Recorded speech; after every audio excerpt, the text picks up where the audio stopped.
Renouvellement de la vie politique, la parité, la rémunération des parlementaires. Il y a énormément de thèmes qui sont passionnants et qui sont associés à cette loi, à ce qui a été voté hier au Sénat. Retour ou non des cumulards. Voilà comment on a titré ce débat. J'accueille Sophie Taillé-Polian. Bonjour. Bonjour. Bienvenue. Vous êtes sénatrice écologiste du Val-de-Marne. Stéphane Le Rudulier. Bonjour. Bonsoir. Bonjour. Vous êtes sénateur LR des Bouches-du-Rhône, rapporteur du texte qui a été voté hier au Sénat. Florent Vadillo. Bonsoir. Bonsoir. Bienvenue. Vous êtes enseignant à Sciences Po, fondateur du think tank L'Hétairie et vous venez d'être nommé secrétaire national du PS en charge de la transformation de l'action publique. On est en plein dans le thème. Mathieu Croissando, éditorialiste, à mes côtés comme tous les lundis et mercredis. Bonsoir Mathieu. Merci d'être là. Peut-être un petit retour en arrière sur ce qu'était la loi de février 2014. C'est assez simple. Interdiction du cumul de fonctions exécutives locales avec le mandat de député, sénateur ou de député européen. Stéphane Le Rudulier, vous portez cette loi qui a été votée hier au Sénat. Pourquoi est-ce qu'il fallait changer d'après vous? Peut-être revenir en arrière selon certains. Alors, c'est pas complètement un retour en arrière. Petite précision, ça ne concerne pas les parlementaires européens, puisque c'est un autre texte. Là, c'était un projet de loi organique uniquement sur les mandats nationaux. Pourquoi il fallait revenir sur cette loi? On s'est rendu compte que, contrairement à ce qui avait été argumenté en 2014, les parlementaires et surtout les députés ont été totalement déconnectés des réalités de terrain. Et j'en veux pour preuve que quand on regarde la qualité du travail législatif de l'Assemblée nationale, on s'aperçoit qu'il y a une détérioration depuis maintenant 4 ans et que, j'allais dire, heureusement que le Sénat, qui comporte dans sa genèse des élus qui ont eu l'expérience d'un mandat de maire ou président de département, rectifie les dispositions législatives. Je prends qu'un seul exemple. La loi climat et résilience. Il y a eu un amendement d'un député qui imposait aux communes de mettre 100% de leur flotte véhicules à l'électrique pour 2025.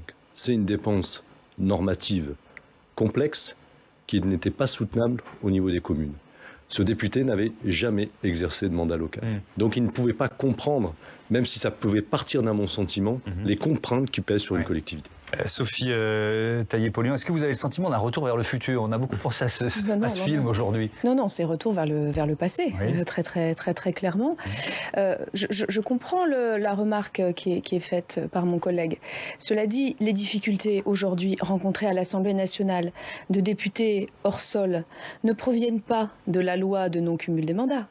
Ils proviennent de la façon dont le président de la République, hors de toute réalité politique locale, et on l'a bien vu, malgré tous ses efforts, il n'a pas réussi à s'en créer, a fait une sorte de grand job dating, a demandé des CV de ci, de là, à des gens qui se sont dit tiens, c'est peut-être sympa comme job en fait de faire député, n'ayant jamais effectivement eu d'expérience ni politique, ni syndicale, ni associative, aucunement dans la vie politique ou dans la vie, je dirais, citoyenne tout simplement.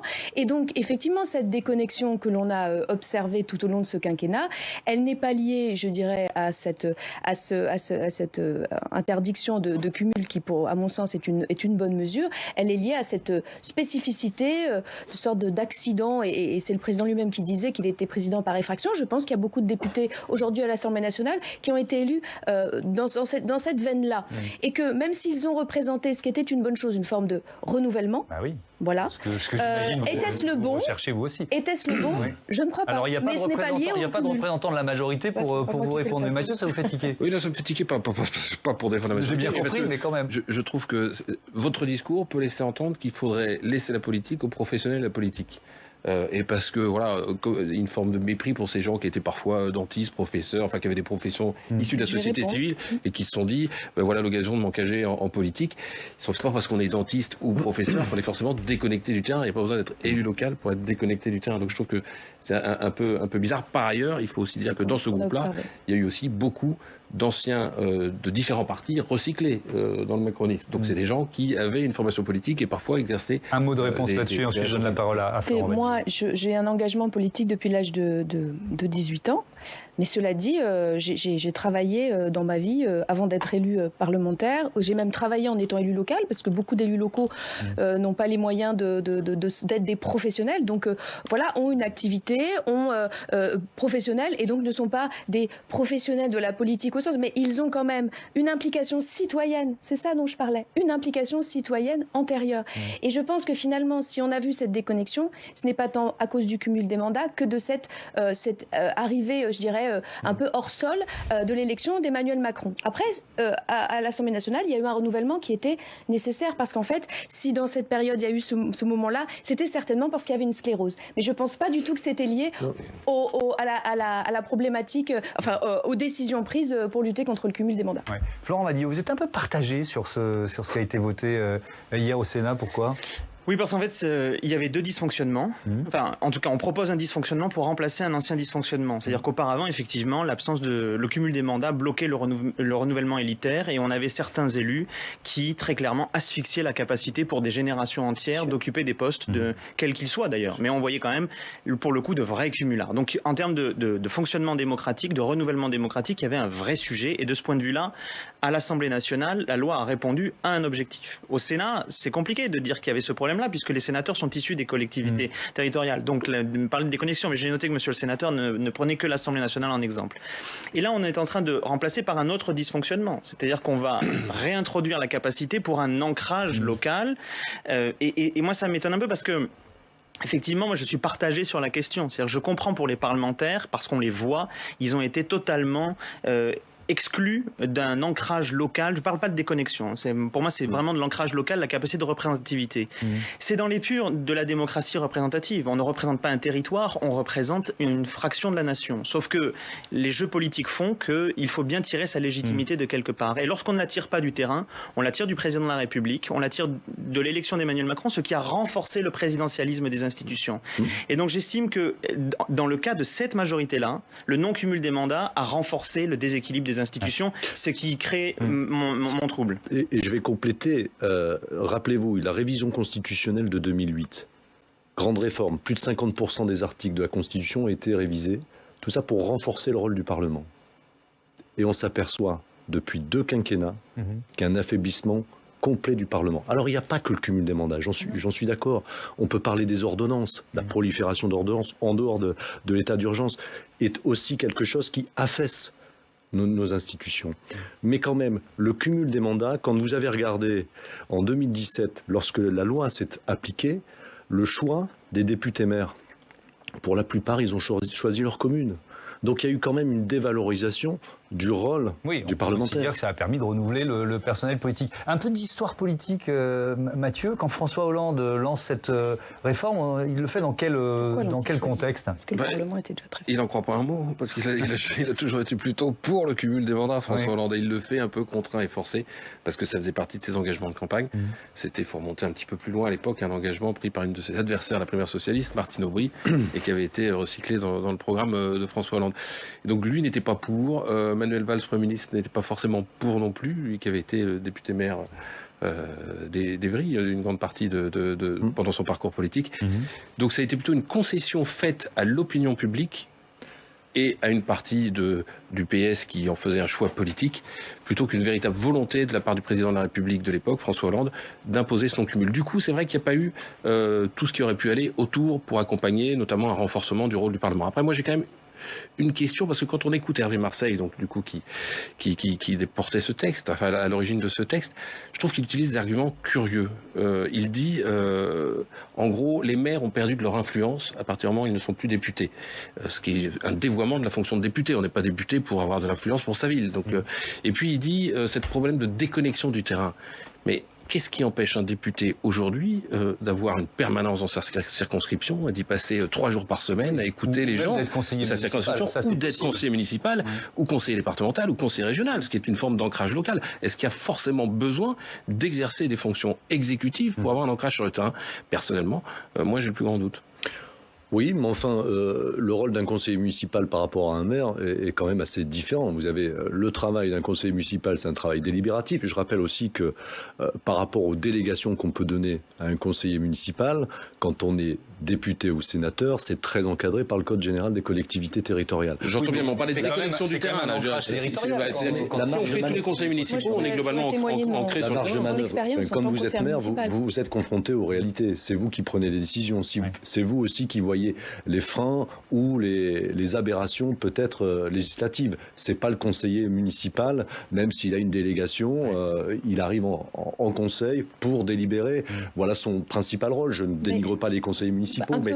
Pas du tout. J'en suis un, je ne vais pas me dénigrer. Vous considérez là qu'il n'y a pas de rôle d'un conseiller municipal qui n'aurait pas de délégation. Mais je crois qu'il peut y avoir un rôle tout à fait important. Moi, je suis conseillère municipale, visiblement comme vous, et je suis, je dirais, associée à un certain nombre de réflexions, sans pour autant avoir de pouvoir exécutif, puisque c'est bien le sujet, c'est le faire en sorte qu'il n'y a pas de pouvoir exécutif, mais il y a quand même une capacité à participer au débat. Et heureusement que les conseillers municipaux ne sont pas associés aux discussions que dans le cadre du conseil municipal, sinon il n'y aurait aucun intérêt à faire. Peut-être que vous, dans votre municipalité, c'est le cas, mais dans des municipalités où on pratique une certaine forme de démocratie qui n'est pas uniquement dans les instances formelles, eh bien, on a des échanges qui peuvent être extrêmement fructueux et faire bénéficier donc de cette expérience parlementaire. Mais je voudrais dire que ce que vous avez dit tout à l'heure, c'est-à-dire que finalement, l'affaissement du Parlement procéderait de la remise en cause de la capacité de cumul des mandats, moi je crois que c'est l'inverse. Pourquoi beaucoup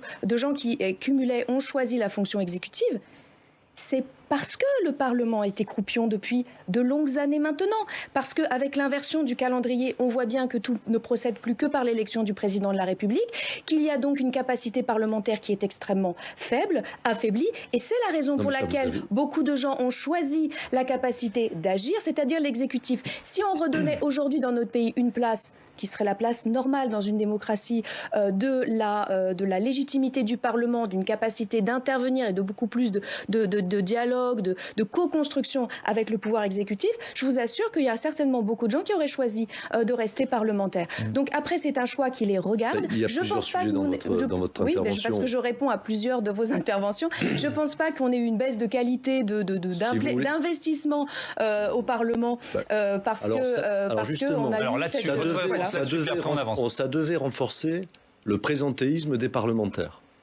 C'est ce qui avait été dit. La question. Alors qu'est-ce qu'ils font en 2013? Est-ce que vous avez vu un renfort du présentéisme des parlementaires? Est-ce que vous avez vu? Ça devait améliorer. C'était dans l'exposé des motifs de 2013 la qualité du travail législatif. On est en train de dire exactement l'inverse. Mais si vos collègues à vous préfèrent faire autre chose, mais nous, nos collègues qui cumulent pas, ils sont vraiment à pied d'œuvre. Je reprends la main pour faire avec Quentin Calmet. Vous pouvez nous rejoindre. Non, il n'y a pas de souci. Un bilan quand même de ce que cette... Bonsoir, Quentin. Cette loi sur le non-cumul a changé, notamment en matière de parité et de renouvellement. Oui, voilà, c'est vrai. On a voulu se poser cette question sur le renouvellement des visages depuis, effectivement, l'adoption de cette loi. Ce qui est sûr, en tout cas, c'est qu'effectivement, avant le vote de cette loi, à l'Assemblée nationale et au Sénat, il y avait une majorité de parlementaires qui cumulaient. Regardez ces chiffres. En 2014, effectivement, 82% de députés qui cumulaient, 77% de sénateurs. Alors ce taux n'est pas tombé à zéro. On le disait, on l'évoquait avec vos invités.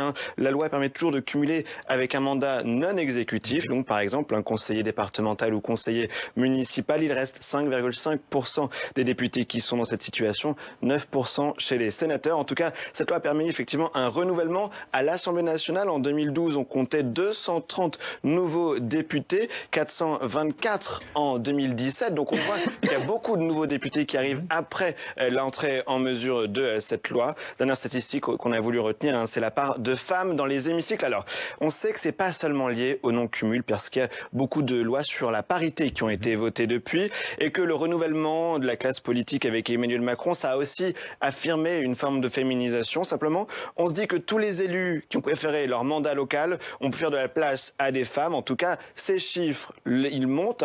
On passe d'un quart de femmes au Sénat à un tiers, puisqu'en plus, le taux monte à 33% en 2020 lors du dernier renouvellement. Là, on avait mis celui de 2017 pour pouvoir comparer avec ce qu'on pouvait comparer à l'Assemblée nationale, où là, on est passé de 27 à 38,7%. Merci Quentin pour ce bilan, pour ces chiffres. Sur la question de la parité, est-ce que vous craignez pas quand même, Florent Badillo, je passe avec vous, que ce qui a été voté hier au Sénat mette finalement un coup d'arrêt au renouvellement? Il y a ce risque. Ça sera la conséquence mécanique. Vous dites ça arrivera. Nécessairement, parce que quand vous regardez la sociologie politique dans un territoire, lorsque vous êtes investi par votre parti, lorsque vous êtes désigné par votre parti ou par les militants, eh bien c'est l'aboutissement d'un travail sur le terrain, de proximité avec les militants, etc. Donc lorsque le cumul sera ouvert, ceux qui ont déjà une prime du fait des mandats exercés pousseront leur avantage plus loin, parce qu'il n'y aura aucun intérêt à ne pas être cumulard. Donc mécaniquement, cette mesure, si elle était votée par l'Assemblée nationale, reviendrait à donner une prime aux sortants et à casser la possibilité de renouvellement élitaire. Ce qui est un vrai sujet, parce que je crois d'ailleurs que c'est la mauvaise manière, mais il y a deux explications. Hein. Certains évoquent la déconnexion. Moi, je ne pense pas du tout que ce soit un sujet de déconnexion. C'est une question d'affaiblissement du Parlement. Il y avait d'autres mesures législatives à voter pour permettre au Parlement, sans révision constitutionnelle, d'avoir un rôle plus important et de permettre aux parlementaires de ne pas chercher un refuge local. Donc vous dites fausse bonne idée. Je le crois, désolé monsieur le sénateur. Non, mais vous n'allez pas être désolé. Par rapport à ce que vous dites, l'affaiblissement du Parlement, force est de constater qu'on est obligé de passer par la révision de la Constitution si on veut. Écoutez, l'article 38 de la Constitution sur les ordonnances, si vous ne le retouchez pas, vous avez le Conseil constitutionnel qui, en mai 2020, a été dans le contresens du Constituant de 2008 en disant maintenant toute ordonnance qui n'est pas ratifiée mais qui a été déposée dans l'une des deux chambres, à force de loin. Mais je voudrais rester sur la parité. Oui, pardon. Est-ce que vous assumez ce risque ? On est à un tiers de femmes, mais est-ce que vous assumez ce risque que ça s'arrête là, quoi ? Non, mais après, c'est tout le débat sur la compétence. Moi, j'entends les maires aussi... Pardon ? C'est-à-dire que j'entends les maires aussi, comme vous dites, qui se sont investis localement et qui veulent après, effectivement, exercer des fonctions au niveau national. Donc, à partir de là, moi, ça me choque pas. Non. Après, la parité, je pense que si les partis jouent le jeu, c'est bien eux qui investissent pour les législatives. Ça marche pas comme ça. Mais il y a des amendes. Il y a des amendes qui sont payées par les partis. Il y en a qui préfèrent payer les amendes que de jouer le jeu de la parité. Il faut voir quand même d'où on vient. Le cumul des mandats a vitrifié la politique française quand même pendant 40 ans. Plus que ça. Enfin, oui, mais vraiment, on a eu, oui, mais j'ai là dans la mémoire récente, en tout cas, avant qu'on ait cette loi qui a été votée, il faut se souvenir des situations qu'on avait. Moi, je cite souvent comme exemple. Alors, on peut dire que c'est très loin. En 1986, Jean Le Canuet était sénateur, député européen, maire de Rouen et président du Conseil général des États à l'époque de Seine-Maritime. C'était du grand n'importe quoi. On a connu des sénateurs-maires de très grandes villes. Voilà, il y en a eu à droite ou à gauche qui siégeaient, qui n'avaient manifestement soit pas le temps d'être au Palais de Luxembourg, soit n'étaient pas toujours dans leur ville. Ça a créé des notables, et comme la vie politique était quand même très masculine, on a créé des notables blancs plutôt âgés qui ont trusté les postes pendant très longtemps. Donc cette loi de 2014, elle a quand même permis d'ouvrir les vannes, d'ouvrir des postes et de faire monter des gens qui n'y avaient pas accès auparavant. Vous avez noté quand même qu'on ne revient pas totalement sur 2014, étant donné qu'il y a eu déjà 3 lois, 85, 2000 et 2014. Donc le cas de Le Canuet, même après... Oui, c'est pour ça que je dis que c'est pas possible de revenir à un tel... C'est pour montrer, quand même, pour rappeler aux téléspectateurs d'où l'on vient. On vient de... La philosophie de l'organisation centralisée de l'État fait que, effectivement, on a toujours eu cette philosophie de cumul. Pas toujours été. Il faut rompre avec depuis 1870. Oui, il faut rompre. Non. Je pense qu'il faut rompre avec cette philosophie. Je pense que le grand enjeu, c'est vraiment de se dire qu'il faut peut-être, enfin pas peut-être d'ailleurs, il faut partager davantage le pouvoir. Vous voyez, c'est tout simple. Il faut partager davantage le pouvoir pour faire en sorte que ce soit plus facile aux uns, aux autres d'accéder aux responsabilités, de monter en compétences. Et pourquoi ? Parce que cela évite ainsi le fait que certains s'accaparent, et géographiquement, et dans le temps, avec un rapport à la décision qui peut être parfois aussi vraiment hors sol, je crois, quand on est dans le cumul de plusieurs fonctions. Une ville de 10 000 habitants, comme vous le proposez, puisque c'est quand même soumis à 10 000 habitants. Mais avec la façon dont les choses sont organisées aujourd'hui, avec les moyens donnés aux collectivités, y compris en termes d'administration, de capacité à embaucher des cadres de la haute fonction publique territoriale, qui est bien moindre pour les villes de moins de 10 000 habitants. Je crois qu'on a d'autant plus besoin d'élus très présents. Donc à temps plein, quoi. Donc à temps plein, et qui ne soient pas, et je voudrais terminer, et qui ne soient pas donc, s'ils font correctement leur travail parlementaire, au moins, enfin moi ça me prend plus de temps, mais au moins le mardi, le mercredi et le jeudi matin à Paris.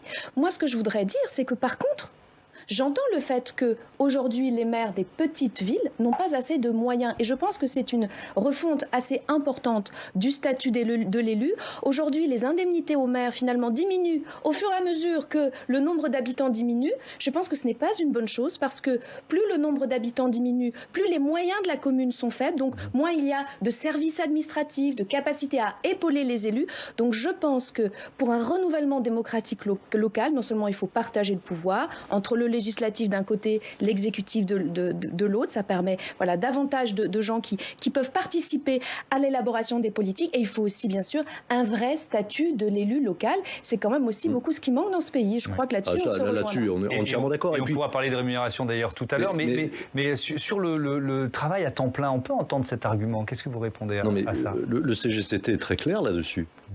Ça veut dire quoi le CGCT? Le Code général des collectivités territoriales, comme le Code du travail. Qu'est-ce qu'il prévoit? Une quotité d'heures par trimestre pour exercer le mandat local. Donc c'est pas du temps plein. Et là, je vous rejoins, mais attendez, je vais vous rejoindre. Il peut pas, le maire d'une petite commune, être à temps plein, eu égard aux indemnités. Tant qu'il n'y a pas de statut local. Donc il est obligé d'avoir un métier à part. Et donc c'est vrai que là, il y a une contrariété. C'est de dire, un maire qui veut s'investir pleinement pour sa petite commune, il faut rehausser les indemnités. Avez-vous pas fait une proposition de loi pour un statut de l'élu local? Là, on l'aurait tous voté. Enfin, après, il faut être d'accord sur les termes de la loi, parce que dire il faut un statut de l'élu local, ça veut dire quoi? Protecteur aussi, se dire que dans les passerelles entre la fonction élective et le monde professionnel, parce qu'on a mis en parenthèse pendant 6 ans, pendant 12 ans, sa vie professionnelle, toutes ces questions doivent être évoquées, mais ce n'est pas l'objet de la loi organique, c'est une loi ordinaire, ça. Hein, mais vous auriez peut-être pu écrire celle-ci et puis on l'aurait tous voté. Écoutez, on peut l'écrire demain si vous voulez. Vous vouliez intervenir? Oui, moi je trouve un peu surprenant de dire que parce qu'il y a un problème de rémunération des élus, il faut les rendre cumulards parce que ça leur fera un complément de revenus. En fait, l'objectif c'est quoi? Qu'il y ait suffisamment de revenus pour qu'on puisse exercer l'emploi de maire à plein temps, ou le fait de pouvoir être connecté à la réalité des terrains. Moi je pense que c'est vraiment le mauvais argument, parce que il faut effectivement, comme le disait Madame la sénatrice, revaloriser le rôle des élus. Repenser d'ailleurs la dotation des collectivités, parce que ça a quand même été la variable d'ajustement de l'État dès qu'il y a un problème budgétaire, mais c'était pas le bon moyen que de leur offrir un complément de revenus. Parce que deux choses différentes là. Non, vous l'avez le statut d'élu local. Non, vous l'avez introduit, monsieur le sénateur. On a ouvert à moins de 10 000 pour qu'ils aient un complément de. C'est ce que votre démonstration conduisait à comprendre. Moi, je pense que quand on est à moins de 10 000 habitants, il y a des enjeux de quotidieneté, de proximité qui sont extrêmement importants, parce que c'est la vie quotidienne des gens et la manière dont ils sont traités au niveau local, c'est aussi... Ça, c'est vous qui le dites.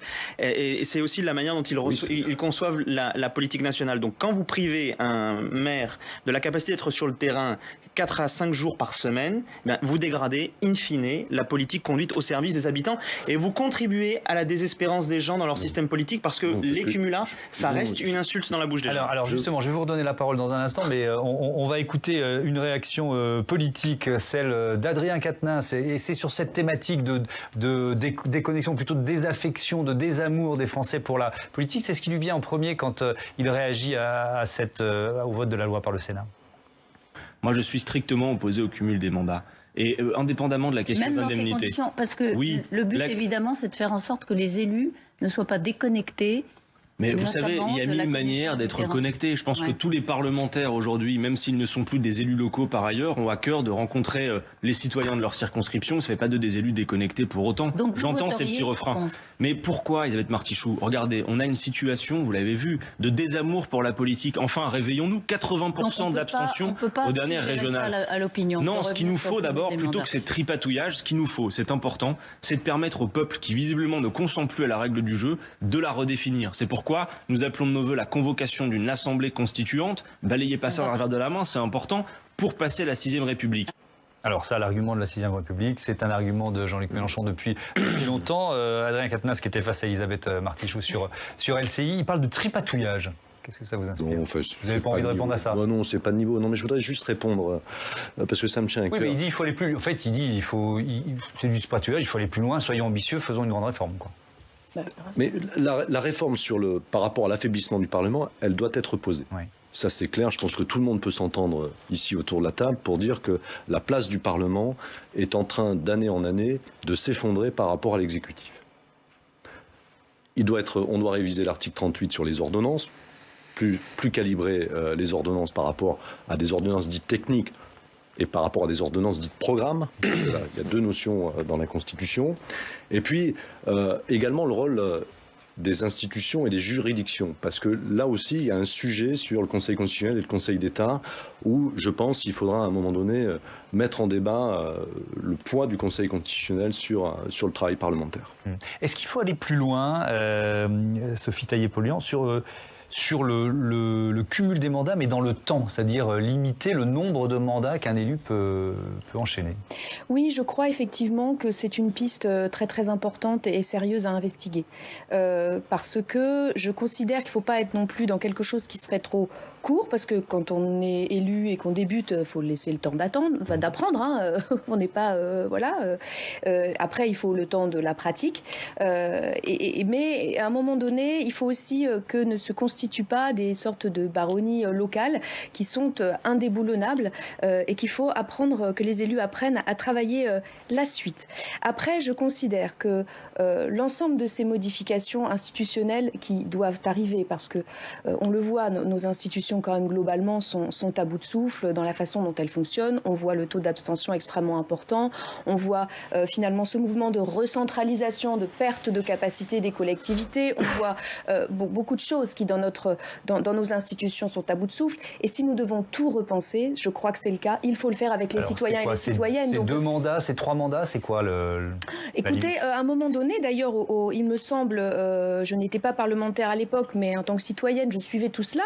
Et donc, il me semble qu'il a été posé à un moment donné la question d'arrêter dans le temps à 3 mandats. Voilà, donc c'est peut-être quelque chose qu'il faut poser. Mais encore une fois, je crois que tous ces débats doivent avoir lieu dans un lien particulier et important avec les citoyens et les citoyennes, parce que ce ne serait pas la peine qu'on fasse ça en chambre dans notre coin si on ne suscite pas une nouvelle adhésion, une réadhésion finalement aux institutions républicaines renouvelées. Florent Badillo, limiter le nombre de mandats d'un élu, qu'est-ce que vous en pensez? À titre personnel, moi je suis très opposé pour 2 raisons. La première, c'est que c'est quand même une entaille supplémentaire à la volonté générale, parce que le risque de distorsion du suffrage universel, il est très fort dans le cumul des mandats, parce que les partis peuvent en quelque sorte restreindre le choix des électeurs. La limitation des mandats dans le temps, l'électeur peut parfaitement décider de sanctionner un élu qui est là trop longtemps, qui ne fait pas son travail, etc. Donc pour moi, il n'y a pas un risque que les partis biaisent aussi lourdement le suffrage universel. Et le deuxième élément, c'est surtout, on le voit, il peut y avoir des parlementaires qui effectuent 2 mandats dans l'opposition et qui ne sont pas réélus. Et donc dans ce cas-là, que se passe-t-il? En fait, on se prive de compétences acquises. Il y a tout un travail aussi.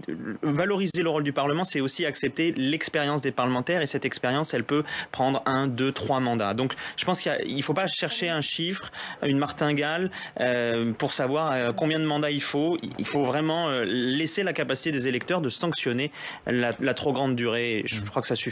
Donc vous dites à risque de distorsion démocratique en quelque sorte. Pour moi, ça contribue à accroître effectivement. Quand les gens, quand nous nous présentons devant les électeurs, nous représentons aussi parfois, de moins en moins souvent, mais parfois quand même une famille politique et aussi un programme. Moi, je suis contre, vous voyez, le présidentialisme et l'identification à outrance. Et je crois que personne n'est irremplaçable et qu'il y a des projets qui sont portés et qui sont collectifs forcément, et s'ils ne le sont pas, c'est bien qu'il y a une déconnexion démocratique. Donc, je considère qu'il est toujours possible aussi de se dire je vais passer la main, parce que ça va faire un nouveau souffle, parce que ça va permettre de renouveler un peu la façon dont on voit les choses.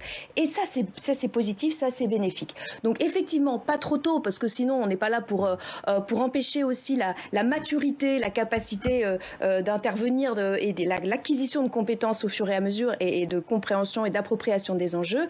Mais il ne faut pas non plus laisser perdurer des choses où finalement on est trop là dans la personnification. Je crois aussi que dans nos institutions, il faut qu'on sache en sortir. Vous êtes dubitatif. Oui, totalement. Moi, je suis d'avis, là je rejoins mon collègue de gauche, à laisser le choix aux électeurs de savoir si oui ou non la personne cumule dans le temps et se présente à un suffrage universel.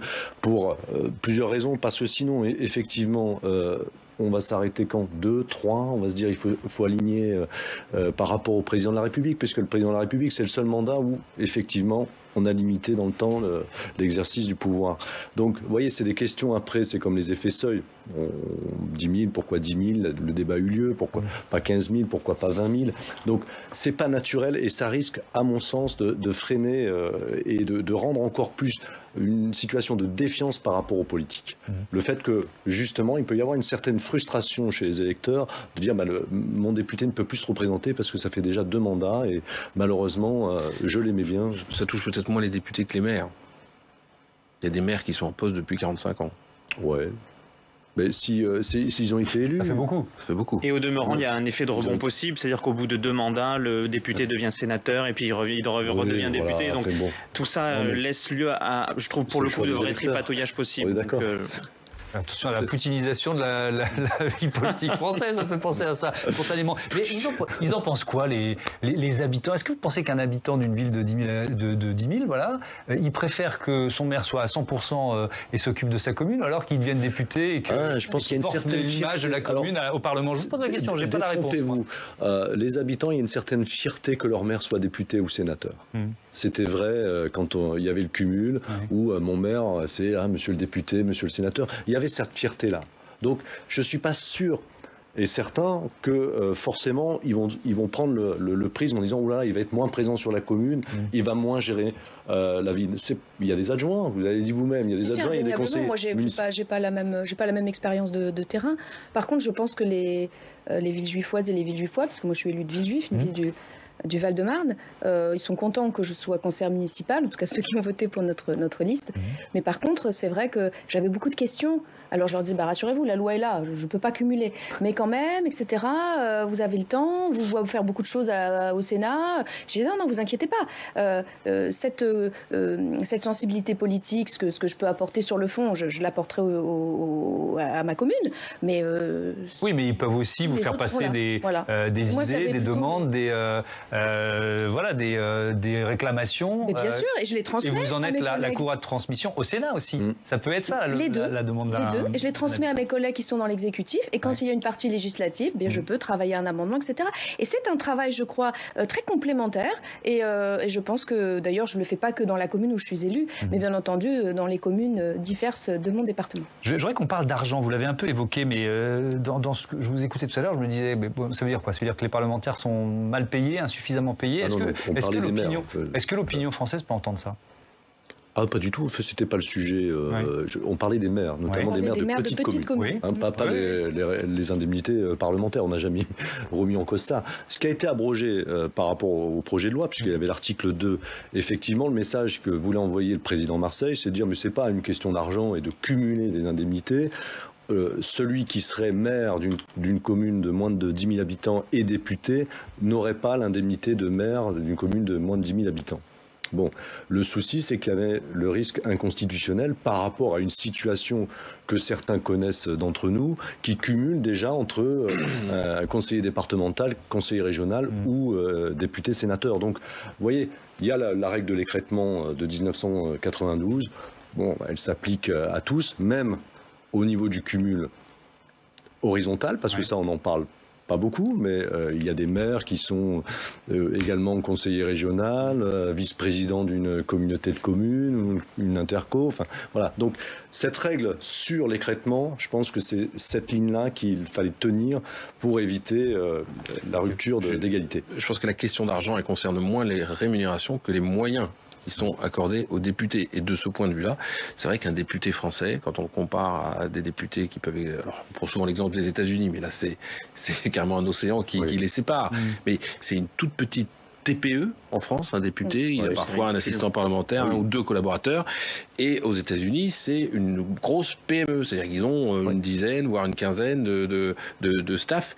À quoi ça sert? Les textes sont de plus en plus techniques, les problématiques sont de plus compliquées, et un député, même de bonne volonté, n'est pas forcément au courant de tout, il a besoin d'un staff pour l'aider à se documenter, l'aider à forger ses décisions, et c'est ça qui, en France, à mon avis, pose problème. Et ça pose de vraies questions, Florent Adio, sur la capacité d'un député aussi à interagir notamment avec des lobbies. Bien sûr. C'est aussi pour ça que parfois des textes, on a un peu l'impression qu'ils ont été préécrits. Des analyses arrivent toutes faites. Bah oui, évidemment. Historiquement, l'accroissement de la rémunération des parlementaires, notamment après le scandale de Panama par exemple, c'était pour les soustraire à toute influence du monde de l'argent. Hein. Donc on peut effectivement réfléchir aux moyens, peut-être pas sur la somme, mais peut-être sur certaines professions ne peuvent pas se permettre des pertes de revenus aussi importantes, parce qu'il y a ça aussi. Donc c'est peut-être en fonction du salaire qui est perdu, qui a peut-être une réflexion, mais elle n'est pas prioritaire. Et effectivement, ce qui compte, c'est les moyens des parlementaires. Et c'est ce que je disais tout à l'heure. C'était la plus mauvaise loi par laquelle commencer, parce qu'on pouvait commencer par revaloriser le nombre de collaborateurs qui sont à la disposition des parlementaires. On pouvait réfléchir à, par exemple, limiter le nombre d'amendements déposés par le gouvernement en séance et qui n'auraient pas été présentés en commission. C'est-à-dire qu'on pouvait moduler les pratiques politiques pour justement permettre une revalorisation du rôle du parlementaire, une revalorisation du travail législatif. Les moyens, mais aussi les pratiques politiques. Pour terminer, Sophie Taillé-Paulien, est-ce que vous craignez qu'il y a, avec finalement cette évolution, si elle allait au bout, il y a une sorte d'appauvrissement des idées nouvelles aussi? Parce que quand on parle de renouvellement, c'est pas seulement le personnel, c'est les idées qui sont portées par les nouveaux députés ou les nouveaux sénateurs. Oui, non, mais très très clairement, je pense que c'est un appauvrissement et un rétrécissement là qui est proposé, alors qu'on a besoin d'enrichissement et d'élargissement, de mieux partager le pouvoir, de mieux travailler aussi en coopération entre les différents pouvoir, exécutif et législatif. Et donc pour moi, effectivement, ça ne va pas du tout dans le bon sens, mais je crois que ça n'ira pas forcément au bout et je ne m'en plaindrai pas. On verra. Pour l'instant, il y a une niche centriste à l'Assemblée nationale et je pense que la majorité parlementaire de l'Assemblée, des députés sont très divisés sur ce sujet et donc elle peut prospérer.